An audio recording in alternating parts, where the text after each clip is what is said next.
저는 을지로에서 작은 국수집을 운영하는 김옥분입니다.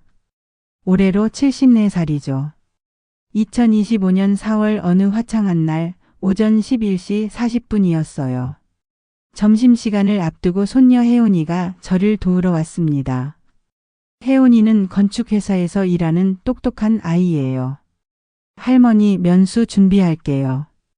혜원이가 앞치마를 매며 말했죠. 저는 국물을 우리면서 벽을 바라봤습니다. 거기엔 낡은 액자들이 걸려 있어요. 1998년 을지로 상인회에서 받은 공로패, 그리고 토지신탁협약서 사진이 나란히 자리하고 있었죠. 그때 지우가 들어왔습니다. 혜원이의 남자친구예요. 키 큰 청년이 환하게 웃으며 인사했죠. 할머니 안녕하세요. 혜원아, 좋은 소식이 있어. 지우는 기쁨을 감추지 못했습니다. 상견례 날짜가 잡혔다는 얘기였어요. 이번 토요일 오후 6시 성수동 한정식집에서 우리 부모님과 만나기로 했어. 혜원이의 얼굴이 밝아졌어요. 저도 마음이 따뜻해졌죠. 그런데 그 순간 제 핸드폰이 울렸습니다. 네, 옥분입니다. 전화 너머로 익숙한 목소리가 들려왔어요. 재단 회의는 수요일 오후 2시에 하고요. 보존구역 변경안은 그대로 진행하겠습니다. 알겠습니다. 저는 짧게 대답하고 전화를 끊었어요. 혜원이와 지우는 국수를 후루거리며 상견례 얘기에 푹 빠져 있었죠. 젊은 사람들의 행복한 모습을 보니 가슴이 뿌듯했습니다. 그런데 마음 한구석이 왠지 무거웠어요. 벽에 걸린 그 오래된 액자들이 자꾸 눈에 들어왔거든요. 특히 토지신탁협약서 사진 속 사람들의 얼굴이 또렷하게 보였습니다. 할머니, 저희 먼저 가볼게요. 혜원이와 지우가 손을 잡고 나갔어요. 저는 홀로 남아 설거지를 하면서 생각에 잠겼습니다. 상견례라. 좋은 일이죠. 하지만 세상 일이 그렇게 단순하지만은 않다는 걸 저는 너무 잘 알고 있었어요. 국물 우리는 냄새가 가게 안을 가득 채웠습니다. 오후 손님들이 오기 전까지 잠시 조용한 시간이었죠. 저는 다시 한번 벽에 액자들을 바라봤어요. 그 안에는 27년 전의 기억이 고스란히 담겨 있었습니다. 토요일 저녁 6시 성수동 한정식집. 저는 혜원이를 위해 가장 좋은 옷을 꺼내 입었어요. 검정색 정장에 진주 목걸이를 메고 갔죠. 식당은 고급스러웠습니다. 개별 룸에서 조용히 식사할 수 있는 곳이었어요. 지우의 부모님이 먼저 와 있었습니다. 아버지 도연 씨는 건설회사 전무라고 했어요. 어머니 미라 씨는 백화점 문화센터에서 강사를 한다고 하더군요. 안녕하세요. 저희가 인사를 드렸죠. 도연 씨는 정중하게 인사를 받아주었어요. 하지만 미라 씨의 표정에서 뭔가 어색함이 느껴졌습니다. 식사가 시작됐어요. 처음엔 무난한 대화가 오갔죠. 혜원이의 직장, 지우의 계획 같은 얘기들이요. 그런데 미라 씨가 말을 꺼냈습니다. 혜원 씨 할머니는 시장에서 장사를 하신다고 들었는데요. 목소리 톤이 묘했어요. 무시하는 건 아니지만 뭔가 거리감이 느껴졌죠. 네, 을지로에서 국수집을 운영하고 있습니다. 혜원이가 당당하게 대답했어요.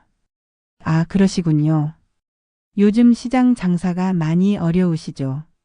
미라 씨가 또 말했습니다. 그 말 속에는 은근한 동정과 우월감이 섞여 있었어요.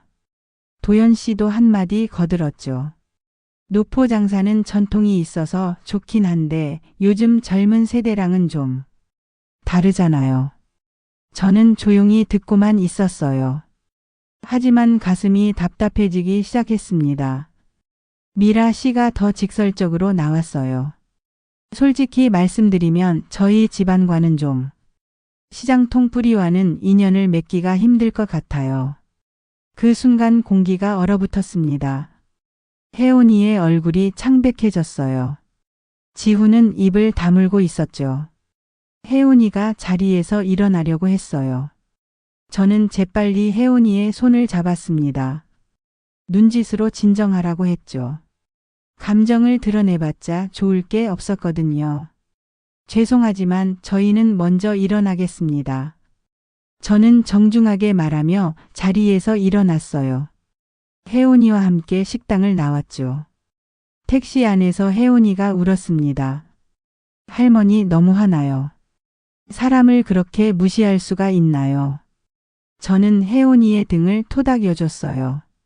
괜찮다 우리 혜은아. 사람은 원래 그런 거야. 하지만 속으로는 다른 생각을 하고 있었어요. 도연 씨 명함을 받았을 때 본 회사 로고가 자꾸 떠올랐거든요. 혜은이 회사의 입찰 대상 중 최상위 고객 중 하나였어요. 참 아이러니했죠. 집에 돌아와서도 잠이 오지 않았습니다. 창밖을 바라보며 오랜 생각에 잠겼어요.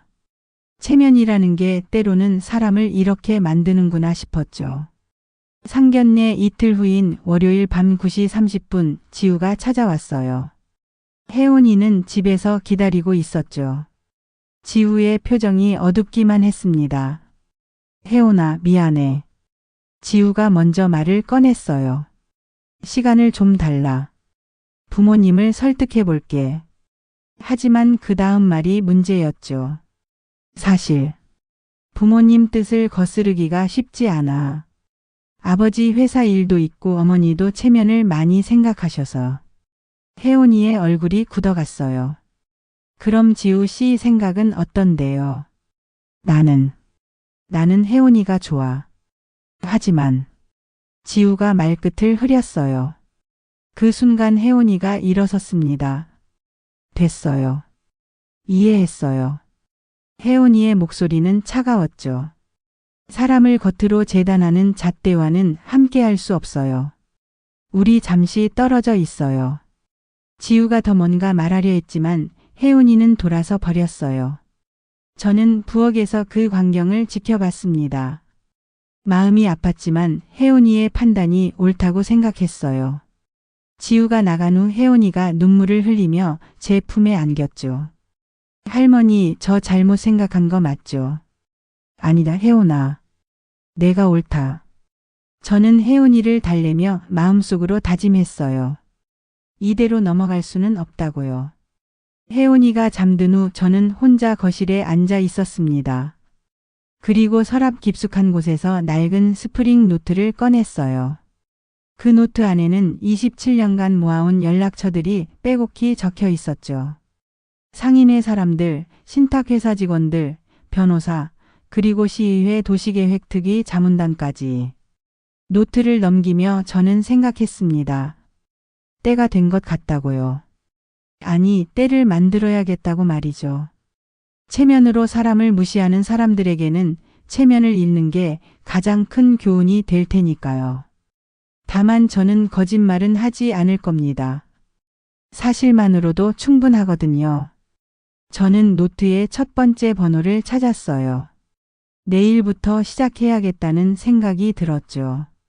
상견례로부터 5일이 지난 후부터 저는 움직이기 시작했어요. 먼저 재단에 전화를 걸었습니다. 안녕하세요, 옥분입니다. 보존구역 내 불법 증축건으로 제보를 하나 하려고 해요. 재단 직원이 정중하게 응대했죠. 어떤 내용인가요? 성수동 일대 상가 건물들 중에 허가 없이 증축한 곳들이 있어요. 정확한 주소는 서면으로 보내드릴게요. 익명 제보가 아니었어요. 저는 당당하게 제 이름을 밝혔죠. 27년간 이 지역 보존을 위해 활동해온 사람으로서 말이에요. 그 다음엔 혜은이 회사에 관한 정보를 수집했어요. 우연히 알게 된 사실이 하나 있었거든요. 도연 씨 회사와 혜은이 회사 사이에 공모 프로젝트가 있다는 것이었죠. 저는 노트에 적힌 연락처를 찾았어요. 윤 차장이라고 적힌 번호였죠. 감사실에서 일하는 분이에요. 차장님, 오랜만이에요. 옥분입니다. 아, 옥분 이사님. 어떻게 지내세요? 잘 지내고 있어요. 혹시 시간 되실 때 차 한잔 해요. 할 말이 있어서요. 며칠 후 차장님을 만났습니다. 조용한 찻집에서 대화를 나눴어요. 요즘 건설업계 공모전에 문제가 좀 있다고 들었어요. 어떤 문제요? 협력사들이 단가를 부풀려서 입찰하는 경우가 있다고 하던데 사실인가요? 차장님이 관심을 보였어요. 구체적인 정보가 있으시면 검토해 볼 수 있습니다. 저는 준비해온 자료를 건넸죠. 도연 씨 회사가 관련된 프로젝트들의 입찰 현황이었어요. 모든 게 합법적인 절차를 통해 수집한 정보였습니다. 또 다른 연락처도 찾았어요. 시청 도시계획과의 신 과장님이었죠. 과장님, 보존구역 관련해서 상의 드릴 게 있어요. 말씀하세요, 이사님. 일부 상가들에서 불법 증축이 의심되는 사례들이 있어서요. 저는 차근차근 설명했어요. 정확한 주소와 증축 시기, 그리고 관련 서류들까지 모두 준비해서 말이죠. 이 모든 과정에서 저는 한 번도 거짓말하지 않았어요. 그냥 사실을 알려준 것뿐이었죠. 시스템이 제대로 작동하도록 절차를 밟은 거예요. 혜원이는 제가 무엇을 하는지 몰랐습니다. 평소처럼 일하고 평소처럼 국수집을 도왔죠. 다만 예전보다 표정이 어두워진 게 마음에 걸렸어요. 할머니, 저 괜찮아요. 걱정 마세요. 혜원이가 억지로 밝은 척했지만 상처받은 게 보였거든요. 저는 속으로 생각했어요. 곧 모든 게 달라질 거라고. 상견례로부터 20일이 지난 날이었어요. 오후 3시 17분 도연 씨에게 시청에서 공문 하나가 도착했죠. 보존구역 내 불법 증축에 대한 시정명령서였어요. 성수동에 있는 처가명의 상가 건물이 대상이었습니다. 허가 없이 3층을 증축한 것이 적발된 거였죠. 같은 날 혜원이 회사에서도 움직임이 있었어요. 감사실에서 협력사 단가 부풀리기 의혹에 대한 조사를 시작한다는 공지가 나왔죠. 혜원이는 실무자라 직접적인 영향은 없었지만 회사 분위기가 심상치 않았어요. 할머니, 회사에 무슨 일이 생긴 것 같아요. 혜원이가 집에 와서 말했죠. 어떤 일이래? 감사가 들어온다고 해요. 협력사 관련해서요. 저는 담담하게 들었어요. 예상했던 수순이었거든요. 그런데 더 재미있는 일이 벌어졌어요. 미라 씨의 사교 모임에서 말이죠. 미라 씨가 평소 다니던 백화점 VIP 모임 채팅방에 을지로 기부금 논란 기사 링크가 돌기 시작했어요. 사실 그 기사는 제가 만든 게 아니었어요. 예전에 미라 씨가 무성의하게 했던 기부 인증이 역풍을 맞은 거였죠. 진짜 기부는 얼마 안 하면서 SNS에 과장해서 올렸던 게 문제가 된 거예요. 을지로 상인들한테는 그렇게 말하더니 정작 자기는 뭐야. 체면만 중시하는 사람들이 더 문제지. 채팅방에서 미라 씨를 향한 곱지 않은 시선들이 쏟아졌죠. 미라 씨는 갑자기 그 모임에서 배척당하기 시작했어요. 원래 그런 모임이 그렇거든요. 한 사람이 흔들리면 다들 거리를 둡니다. 저는 이 모든 소식을 조용히 듣고만 있었어요. 국수집에서 면을 삶으면서 말이죠. 물이 끓어오르는 소리가 경쾌했습니다. 면이 익어가는 소리도 좋았어요. 모든 게 제자리를 찾아가는 것 같았거든요.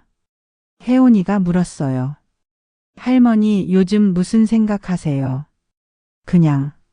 물은 제때 갈아줘야 탁해지지 않는다는 생각을 해.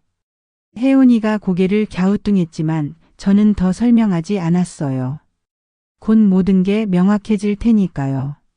상견례로부터 35일째 되는 날이었어요. 오후 6시 5분 도연 씨 회사에서 사내 메일이 발송됐습니다. 감사 결과에 따른 잠정 직무정지 통보 마이너스 전무 도연. 협력사와의 담합 의혹으로 조사를 받게 된 거였죠. 당분간 업무에서 배제된다는 내용이었어요. 미라 씨에게도 타격이 있었어요. 백화점 VIP 모임에서 제외 통보를 받았거든요. 분기기여 실적 미달로 인한 등급 조정이라고 적혀 있었지만 실제로는 이미지 때문이었죠. 지우도 영향을 받았어요. 팀장이 따로 불러서 말했거든요. 이 사안이 정리될 때까진 대외 활동 자제해. 승진 심사도 보류야. 지우는 그제서야 심각성을 깨달았어요. 집에 와서 부모님께 말했죠. 아버지, 어머니 사과해야 해요. 혜원이 할머니께. 하지만 도연 씨와 미라 씨는 고개를 저었어요. 지금 그럴 때가 아니야. 우리 문제부터 해결해야지. 체면상 어떻게 사과를 해. 이미 틀어진 걸.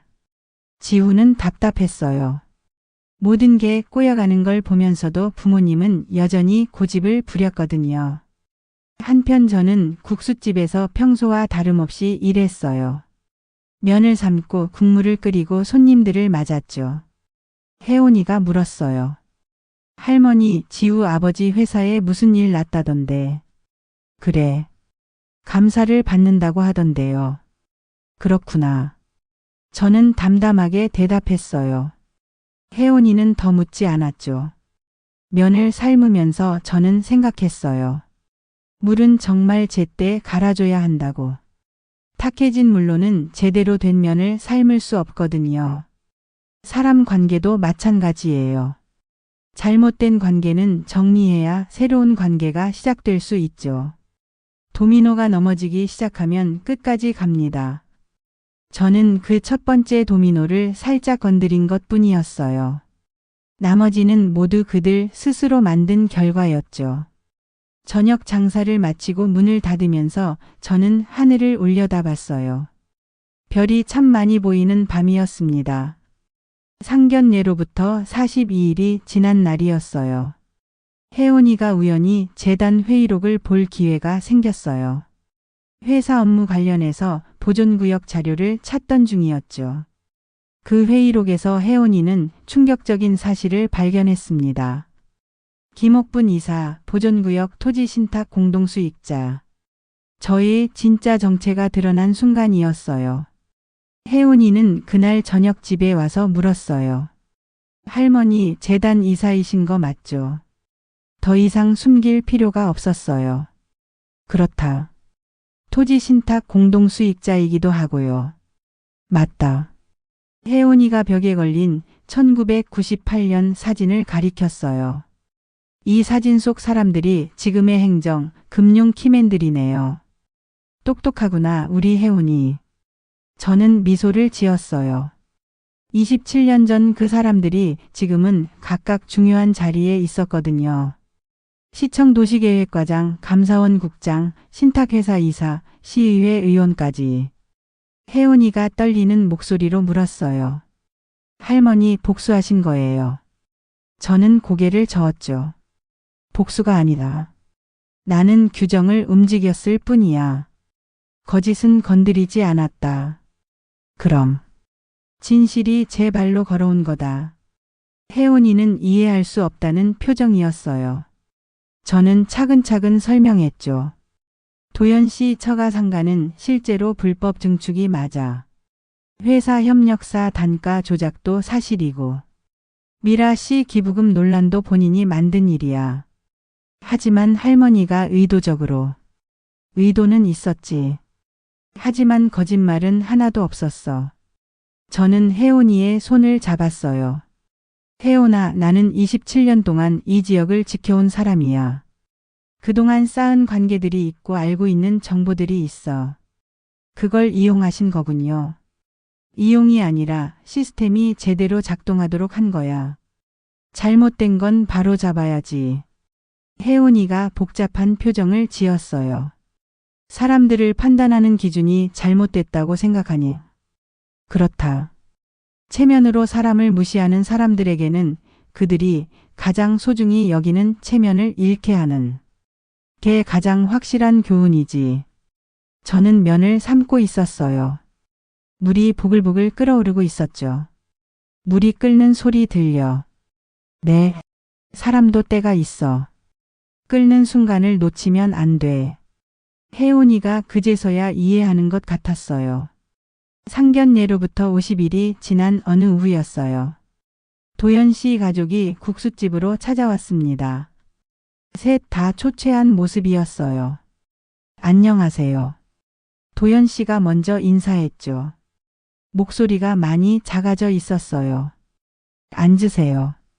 저는 정중하게 자리를 권했어요. 미라 씨가 고개를 숙이며 말했습니다.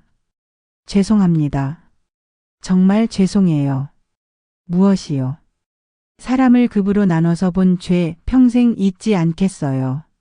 미라 씨의 목소리는 떨리고 있었죠. 도연 씨도 말했어요.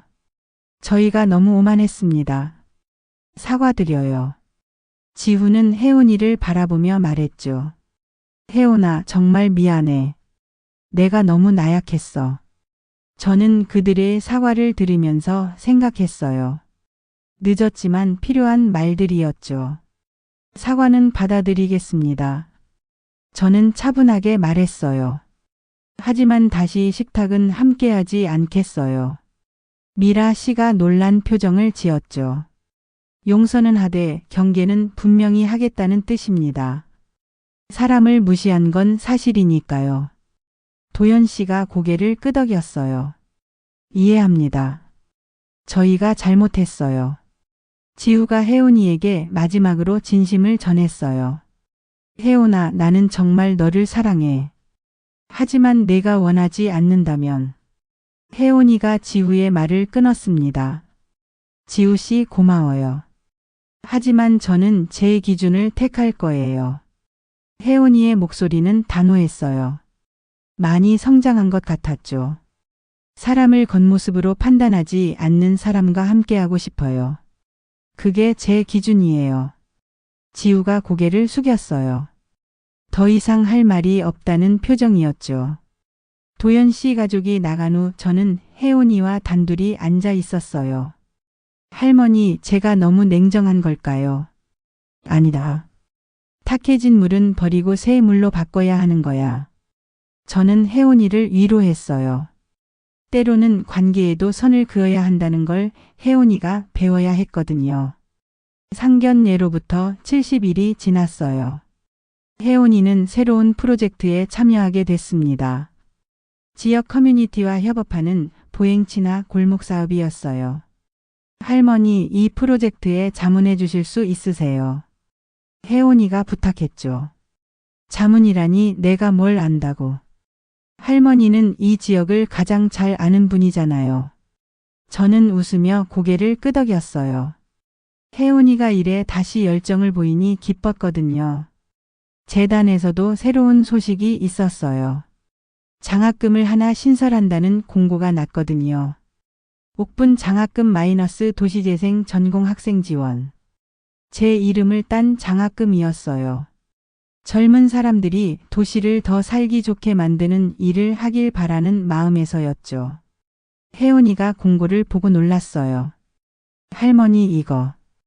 응, 내가 제안한 거야. 대단하세요.